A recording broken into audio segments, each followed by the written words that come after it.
Shalom semuanya. Tahun 2026 adalah tahun amanat agung. The year of the Great Commission. Ayat emasnya diambil dari Matius 28 ayat 18 sampai dengan 20 dan Matius 24 ayat 14. Istilah amanat agung dipopulerkan oleh Hudson Taylor, seorang misionaris ke daratan Cina pada abad ke-19. Hudson Taylor terkenal dengan kutipannya, "Amanat agung bukanlah sebuah pilihan untuk dipertimbangkan, melainkan sebuah perintah untuk ditaati."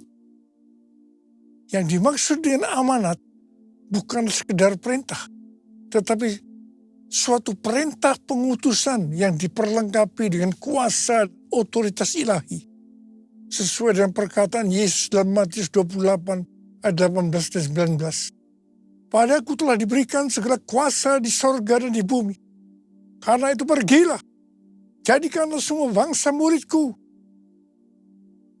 Setiap kali kita berbicara tentang amanat agung, maka kita diingatkan tentang hal-hal sebagai berikut.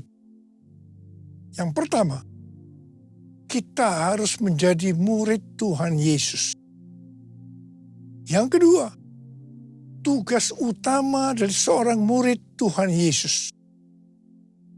Yang ketiga, untuk menyelesaikan tugas kita sebagai murid Tuhan Yesus, tidak bisa dengan kekuatan sendiri, tetapi dengan kuasa Roh Kudus. Yang keempat, kita diingatkan tentang tahun 2033, yaitu target untuk menyelesaikan amanat agung. Dan yang kelima, untuk menyelesaikan amanat agung sampai dengan tahun 2033, harus dengan metode Tuhan Yesus.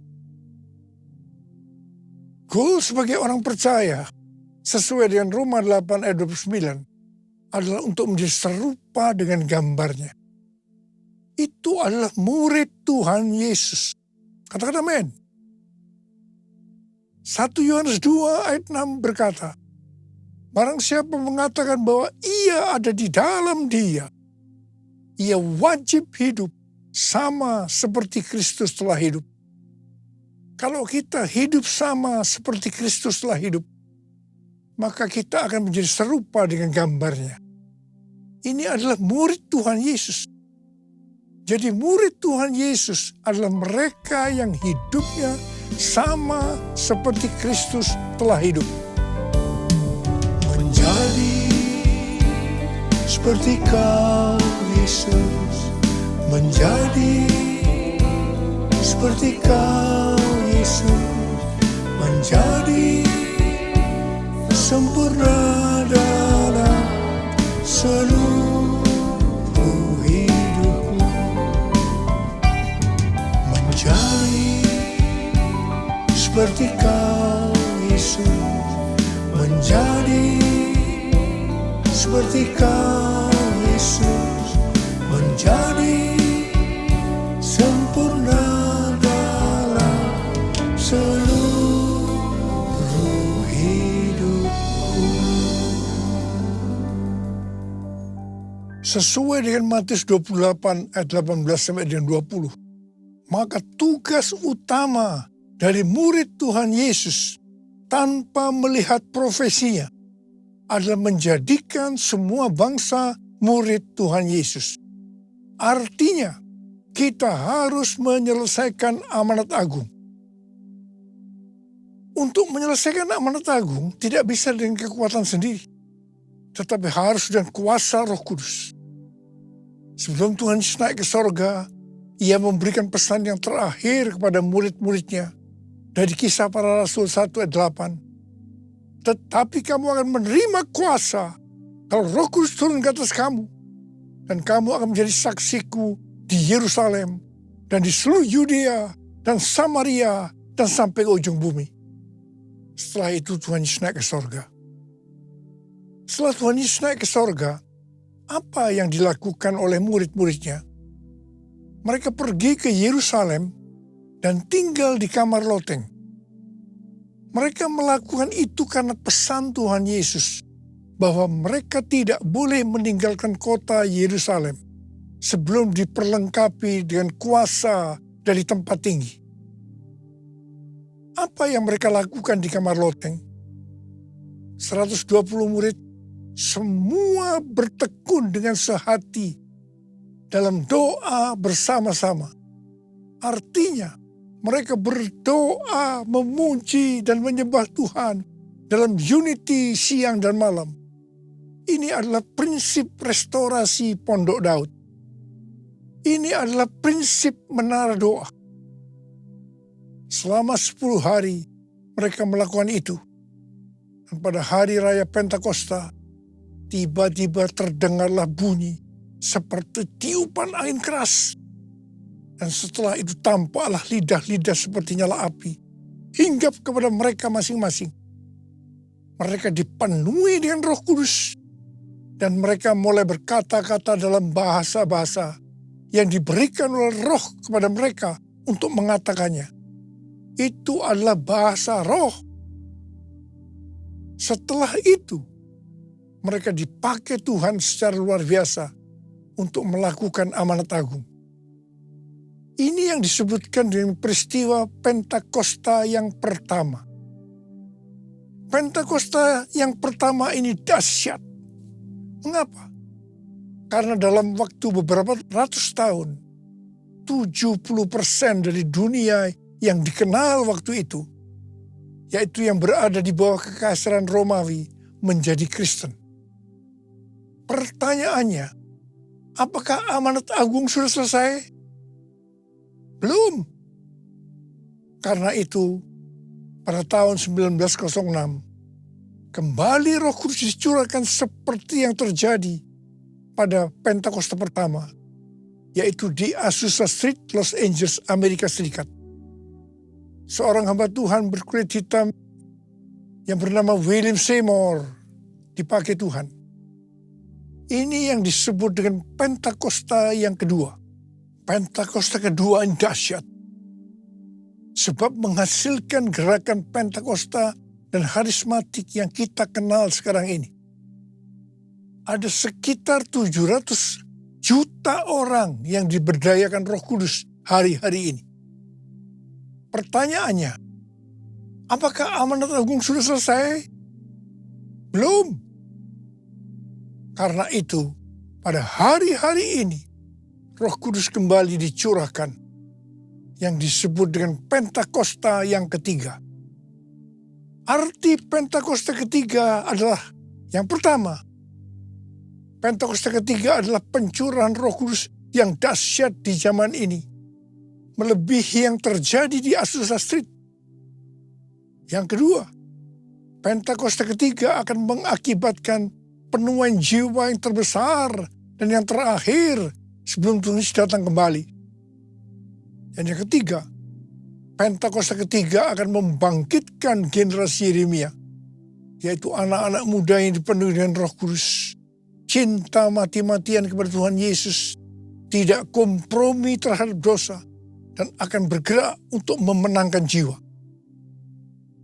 Dan yang keempat, Pentakosta ketiga lahir di Indonesia dan bergerak ke bangsa-bangsa.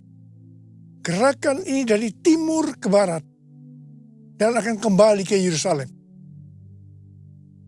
Yang kelima, Pentakosta ketiga akan memberikan kuasa untuk menyelesaikan amanat agung. Dan setelah itu, Tuhan Yesus datang kembali. Saya percaya dengan Pentakosta ketiga ini, amanat agung akan selesai. Saya ingatkan bahwa DNA gereja kita adalah restorasi Pondok Daud, yaitu doa, pujian, dan penyembahan dalam unity siang dan malam. Ternyata sekitar 2000 tahun yang lalu, ini sudah dilakukan oleh murid-murid Tuhan Yesus, yaitu pada waktu menantikan peristiwa pencurahan Roh Kudus yang disebutkan dengan Pentakosta yang pertama.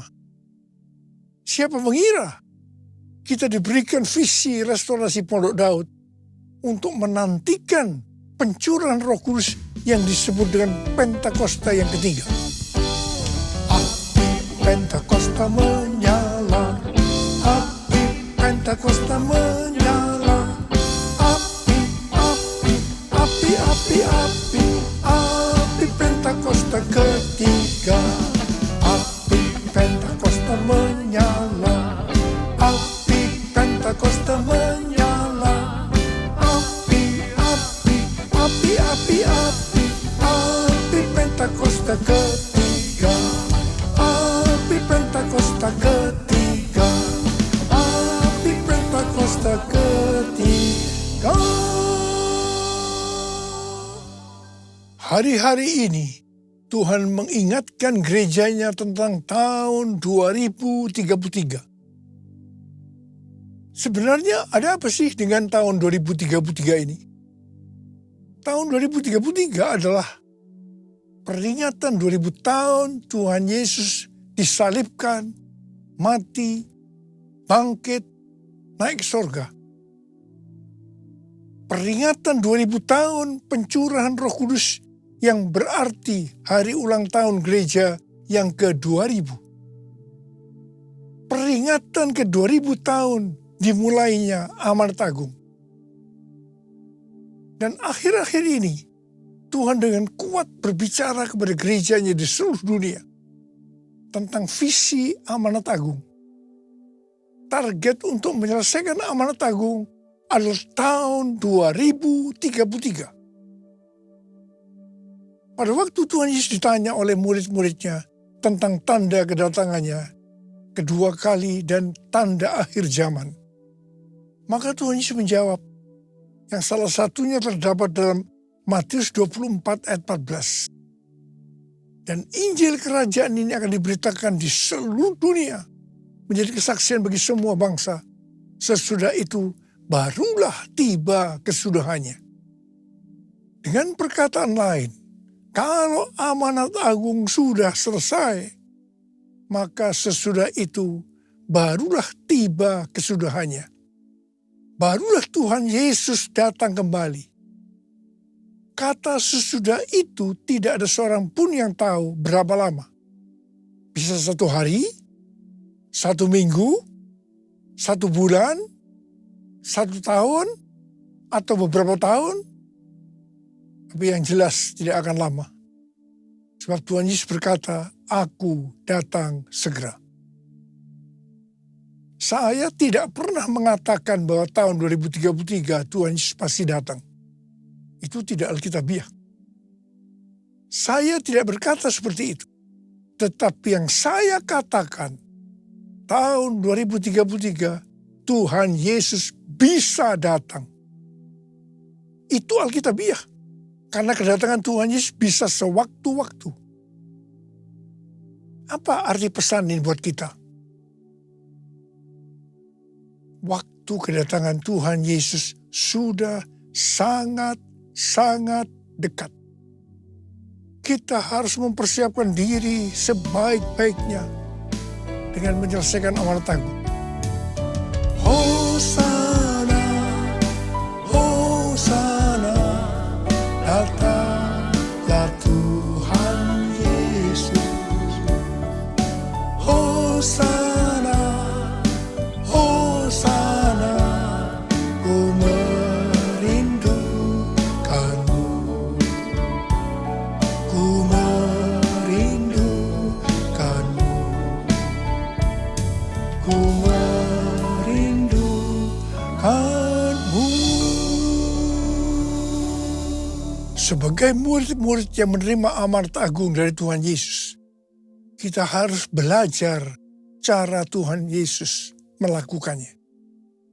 Sehingga kita bisa menjangkau dunia dalam 7 tahun ke depan sampai tahun 2033. Pada waktu General Assembly yang ke-14 dari World Evangelical Alliance di Korea Selatan tanggal 27 sampai dengan 31 Oktober 2025 yang lalu. Temanya adalah The Gospel for Everyone by 2033. Di sini Rick Warren menyampaikan tentang metode Yesus untuk menyelesaikan amanat agung yang berlaku di mana saja dan kapan saja. Metode ini disingkat dengan peace. P, pass on the good news. Sampaikan kabar baik, Injil kepada orang lain. E, equip disciples. Perlengkapi para murid agar mereka bisa bertumbuh dan melayani. E, alleviate suffering. Ringankan penderitaan orang lain dengan menolong mereka. C, continually pray. Berdoa terus-menerus. E, establish new churches. Dirikan gereja-gereja baru. Jadi ada 5 hal metode Yesus untuk menyelesaikan amanat agung. Yang pertama, sampaikan kabar baik Injil kepada orang lain. Yang kedua, perlengkapi para murid agar mereka bisa bertumbuh dan melayani. Yang ketiga, ringankan penderitaan orang lain dengan menolong mereka. Yang keempat, berdoa terus-menerus. Dan yang kelima, dirikan gereja-gereja baru. Supaya kita bisa melakukan seperti yang Yesus lakukan. Maka seperti apa yang tertulis dalam 1 Yohanes 2 ayat 6. Bahwa kita wajib hidup sama seperti Kristus telah hidup. Hal-hal yang dilakukan Tuhan Yesus pada waktu dia masih ada di dalam dunia ini adalah sebagai berikut. Yang pertama, segala sesuatu dimulai dengan doa. Tuhan Yesus berkata, apa yang dia katakan, apa yang dia lakukan, semua itu berasal dari Bapa. Yang berarti apa yang Tuhan Yesus lakukan, semua berasal dari doa, hubungannya dengan Bapa. Jadi bagi saya, yang menjadi prioritas utama yang harus dilakukan lebih dahulu adalah continually pray, berdoa terus-menerus. Baru keempat hal lainnya dilakukan sebagai tindak lanjut dari doa tersebut. Peace dibuat sebagai singkatan supaya mudah diingat, bukan sebagai urutan metode yang baku atau harus dilakukan secara berurutan. Hal yang kedua yang dilakukan oleh Tuhan Yesus adalah memberikan contoh dalam hal memberi. Keselamatan yang kita dapatkan karena Tuhan Yesus memberikan nyawanya untuk kita. Kemudian, apa yang harus kita lakukan untuk membalas semua ini? Kita juga harus memberi kepada Tuhan Yesus. Tuhan Yesus berkata dalam Lukas 6 ayat 38. Berilah dan kamu akan diberi. Suatu takaran yang baik, yang dipadatkan, yang digoncang, dan yang tumpah keluar akan dicurahkan ke dalam ribaanmu. Sebab ukuran yang kamu pakai untuk mengukur akan diukurkan kepadamu. Jadi, kalau kita memberi, Tuhan akan mengembalikan berlipat-lipat kali ganda. Sekitar 15 tahun yang lalu, Tuhan berbicara kepada saya untuk memberi melalui Amsal 3 ayat 9 dan 10. Muliakanlah Tuhan dengan hartamu dan dengan hasil pertama dari segala penghasilanmu. Maka lumbung-lumbungmu akan diisi penuh sampai melimpah-limpah. Dan bejana pemerahanmu akan meluap dengan air buah anggurnya. Ini yang disebut sebagai persembahan sulung.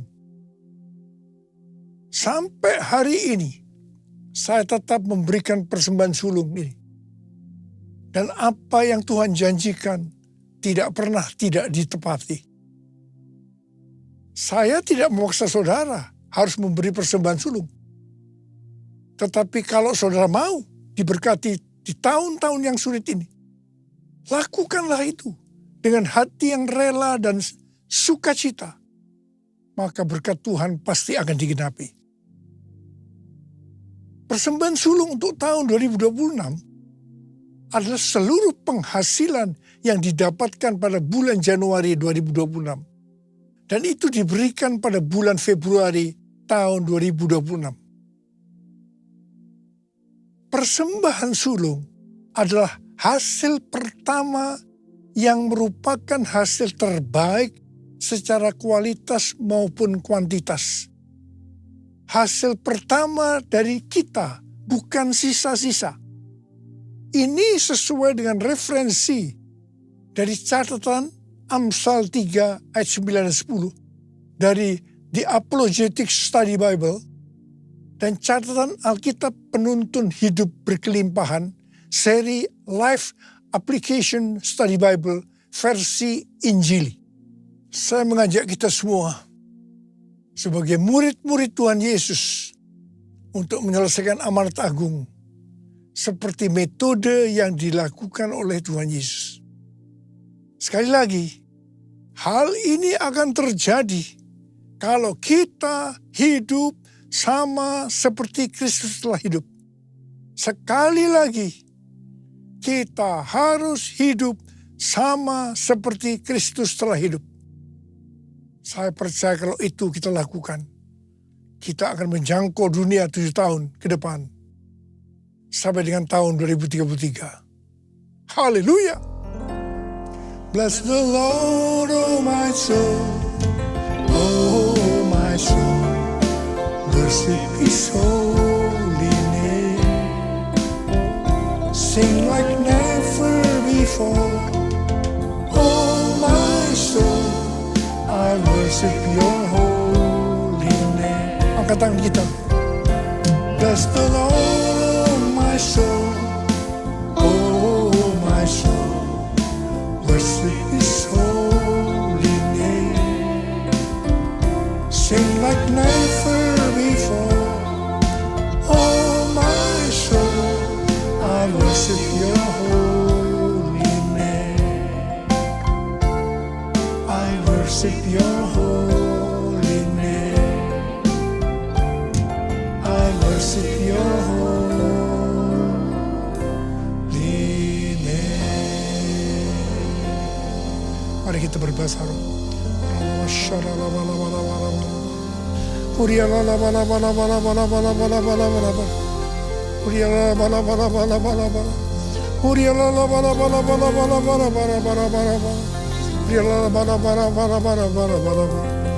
Bapa, curahkan rohmu, urapi kami ya Aba. Terima pengurapan Tuhan, terima pengurapan Tuhan untuk menyelesaikan amanat agung dengan target tahun 2033. Terima.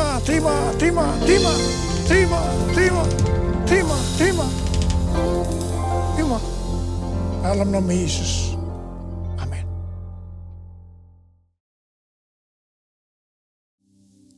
Kita akan masuk dalam perjamuan kudus. Kita akan mengingat ayat ini. Sebab setiap kali kamu makan roti ini dan minum cawan ini, kamu memberitakan kematian Tuhan sampai Ia datang. Perjamuan kudus adalah perjamuan Tuhan Yesus sendiri. Setiap kali kita masuk dalam perjamuan kudus, Tuhan Yesus selalu berkata, biarlah ini menjadi peringatan akan aku.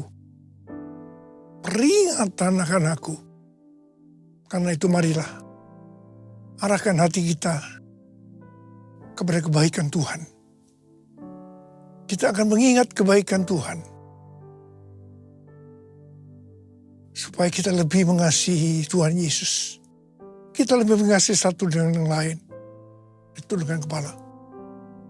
Tuhan, siapakah kami ini sebelum kami mengenal Engkau? Kami semua orang berdosa. Upah dosa adalah maut, mati. Tapi Engkau yang tidak berdosa telah dijadikan dosa oleh karena kami semua, Tuhan. Engkau harus turun dari surga mulia, mati ganti kami dengan penderitaan yang luar biasa. Itu Engkau ya Aba.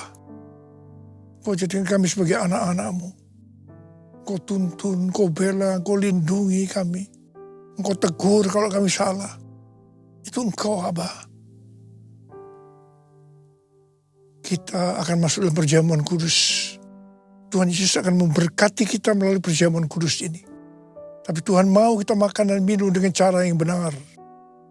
Karena itu masing-masing sekarang berdoa. Berdoa, introspeksi. Lihat keadaan diri masing-masing. Jangan menyimpan dosa.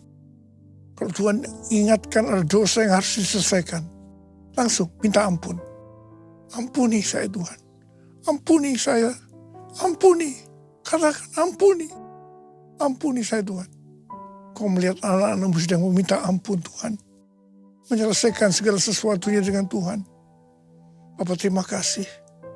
Kami akan masuk dalam perjamuan kudus dengan hati penuh ucapan syukur. Dalam nama Yesus. Amin. Mari, angkat roti di tangan kanan kita tinggi-tinggi. Sebab apa yang telah kuteruskan kepadamu telah aku terima dari Tuhan. Yaitu bahwa Tuhan Yesus pada malam waktu ia diserahkan mengambil roti. Dan sesudah itu ia mengucap syukur atasnya. Ia memecah-mecahkannya berkata, inilah tubuhku yang diserahkan bagi kamu. Perbuatlah menjadi peringatan akan aku. Tuhan dikasih Tuhan, bukankah roti yang kita pecah-pecahkan ini adalah persekutuan kita dengan tubuh Kristus. Mari kita makan dalam nama Yesus.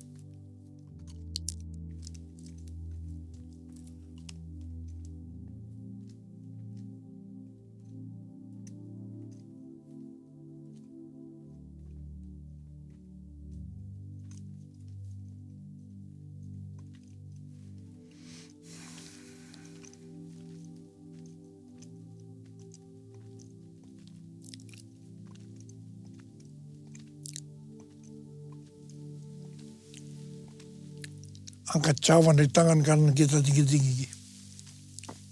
Demikian juga ia mengambil cawan sesudah makan lalu berkata, cawan ini adalah perjanjian baru yang diberikan oleh darahku. Perbuatlah ini. Setiap kali kamu meminumnya, jadi peringatan akan aku.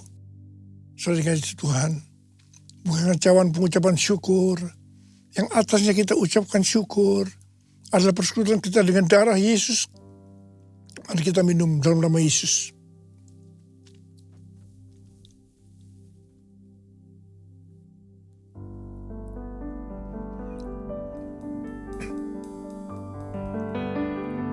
Sekarang ucapkan syukur dengan suara. Jangan diam. Terima kasih ya Tuhan. Terima kasih ya Tuhan. Terima kasih ya Tuhan. Terima kasih ya Tuhan. Yesus. Yesus. Tuhan Yesus. Terima kasih. Terima kasih. Kau melihat anak-anakmu semua. Saat ini kau sudah menyembuhkan yang sakit. Kau membebaskan yang terikat. Kau menghibur yang susah. Kau menguatkan yang lemah. Kau memberikan pengharapan-pengharapan yang baru bagi mereka yang putus asa. Tuhan terima kasih. Terima kasih. Berkati anak-anakmu Tuhan. Berkati anak-anakmu. Terima kasih Yesusku. Terima kasih Yesusku, puji syukur hanya bagi Tuhanku. Terima kasih Yesusku, terima kasih Yesusku, puji syukur hanya bagi Tuhanku. Terima kasih Yesusku, terima kasih Yesusku, puji syukur hanya bagi Tuhanku. Terima kasih Yesusku, terima kasih Yesusku, puji syukur hanya bagi Tuhanku. Puji syukur hanya bagi Tuhanku. Puji syukur hanya bagi